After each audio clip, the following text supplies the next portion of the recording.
और अमेठी से तीसरी बार नामांकन भरने के बाद रिपब्लिक भारत से बोली स्मृति ईरानी। स्मृति ईरानी ने जीत का दावा किया है। कांग्रेस की सरकार ने गरीबों के लिए कोई काम नहीं किया, कांग्रेस ने गरीबों को सिर्फ गरीब रखा।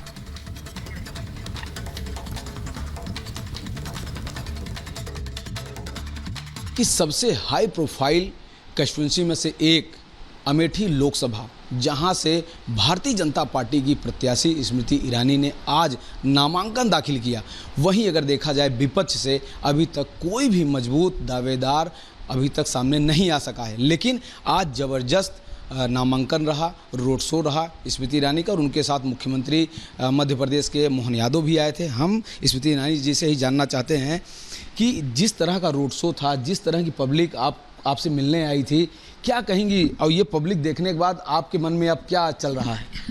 देखिए, तपती धूप में जनता तभी आती है जब उनके पास मन में संतोष हो कि हाँ, सांसद ने निश्चित रूप से 5 वर्ष काम किया। ये भी उनका आग्रह रहे कि आप पुनः लड़ें, और उनको ये भी एक व्यवस्था मिलती है कि वो बतला सकें कि वो कितना बड़ा समर्थन करते हैं, सहयोग देते हैं।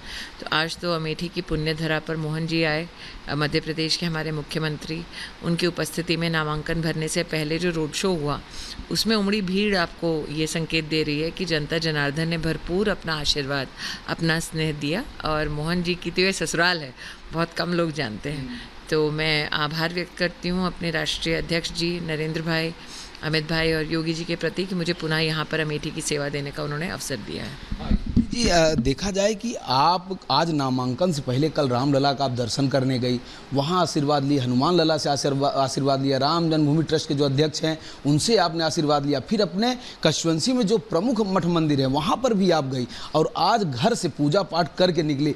इतना ज़्यादा श्रद्धा, इतना ज़्यादा संस्कृति को देना, इसको आप किस तरह से लेती हैं? आराध्य की सेवा करना या फिर अपने धर्म में एक मान्यता रखना, ये मेरा एक निजी विषय है। और ये पहली बार आपने मुझे किसी मंदिर में देखा या सिर्फ चुनाव के वक्त मुझे मंदिर में देखा, ऐसा नहीं है। किसी भी कार्य की शुभ शुरुआत प्रभु के चरणों में शीश झुकाकर ही होती है। ये तो मेरा भाग्य है कि मुझे रामलला के चरणों में शीश झुकाने का मौका मिला, वरना कहाँ था हमारे पास ऐसा मौका इस युग में कि प्रभु को हम टेंट से भव्य मंदिर में जाते देखें।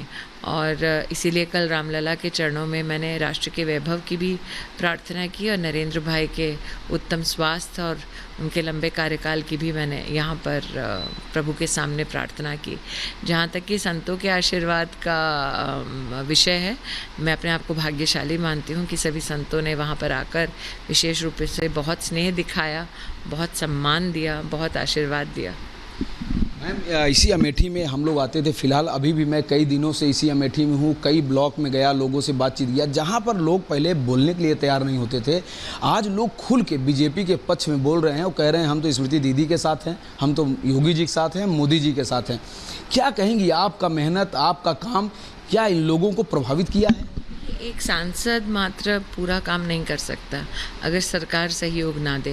ये मेरा सौभाग्य है कि केंद्र में और प्रदेश में नरेंद्र भाई की और योगी जी की प्रदेश में सरकार है, जिसके चलते हम विकास के कई कार्य यहाँ कर पाए हैं।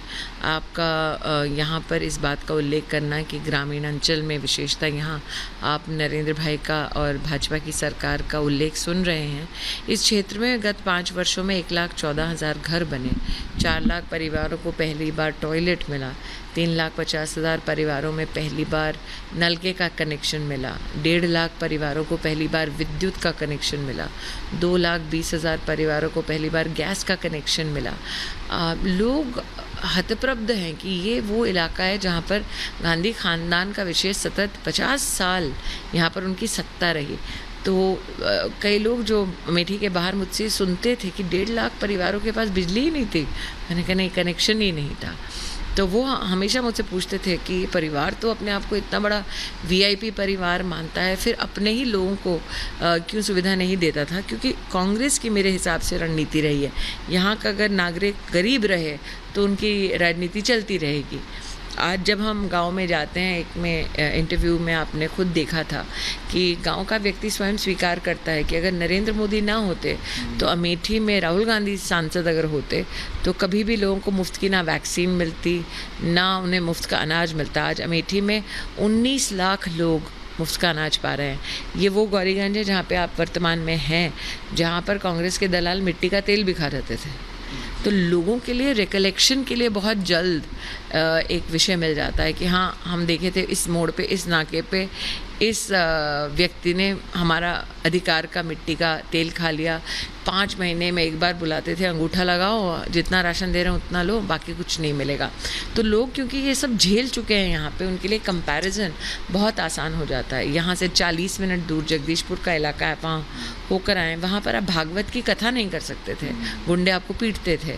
तो अब शांति का वातावरण है अमेठी में, अब विकास की कई ऐसे आयाम हैं जिसको हम गिनवा सकते हैं। इसीलिए मुख्य रूप से आज आपने उस भीड़ को देखा कि वो चाहते हैं पुनः मोदी जी की सरकार बने और एक कमल का फूल अमेठी में भी खिले।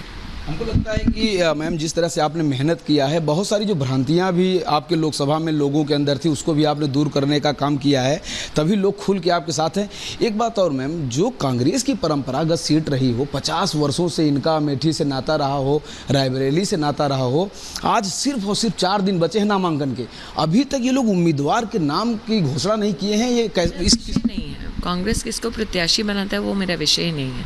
मेरा विषय यह है कि मैं भाजपा की जीत कैसे सुनिश्चित कराऊं, और ये जीत जो हम सुनिश्चित कराने वाले हैं वो 5 साल में से आप याद रखें 2 साल कोरोना के थे। अब उन 2 सालों में भी गांधी परिवार ने कहा कि क्षेत्र में उनके परिजन हैं, उनके परिवार के लोग वो मानते हैं क्षेत्र को। कोरोना में एक वक्त भी नहीं दिखे, वो 1 मिनट नहीं दिखे यहाँ। मैं स्वयं गांव-गांव घूम रही थी। तो निश्चित रूप से लोगों को ये कंपैरिजन करने को मिलता है कि भाई जिसको हम दीदी कहते हैं, कम से कम वो मुसीबत के वक्त काम तो आई, वो हमारे साथ रही। तो मेरे लिए ये सौभाग्य का विषय है कि मैं जहाँ पर आज वोटर भी हूँ, जहाँ पर मैं रहती भी हूँ, वहाँ के नागरिकों को मैंने निराश नहीं किया है।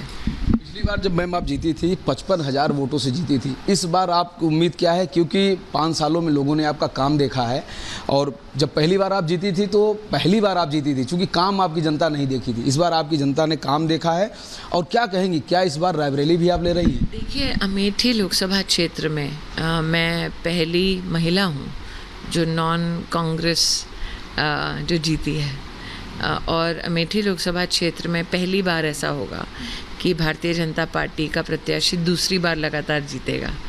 अमेठी नहीं, पूरे देश के इतिहास में ये पहली बार हुआ है कि 19 में हमने कांग्रेस के राष्ट्रीय अध्यक्ष को हराया। तो कई ऐसे इतिहास भारतीय जनता पार्टी यहाँ गढ़ चुकी है, लिख चुकी है। ये भी इतिहास है कि अमेठी में कांग्रेस को प्रत्याशी घोषित करने में कभी इतना समय आज तक नहीं लगा। अब मैम रायबरेली के लिए क्या, क्योंकि आप रायबरेली में भी जाती हैं, आपकी एक विधानसभा भी रायबरेली में पड़ती है, तो उसी बहाने आप कुछ न कुछ वहाँ करती रहती हैं, तो क्या उम्मीद है आपको? देखिए, रायबरेली से पिछला जो एक कोऑपरेटिव का चुनाव था वो हम जीते। हमारे ही सलोन के विवेक सिंह हैं जो प्रत्याशी बने, वो जीते। और रायबरेली की मैं 3 साल दिशा कमेटी की चेयरपर्सन रही हूँ, तो शायद इसीलिए अभी रायबरेली भी खाली हो गया है।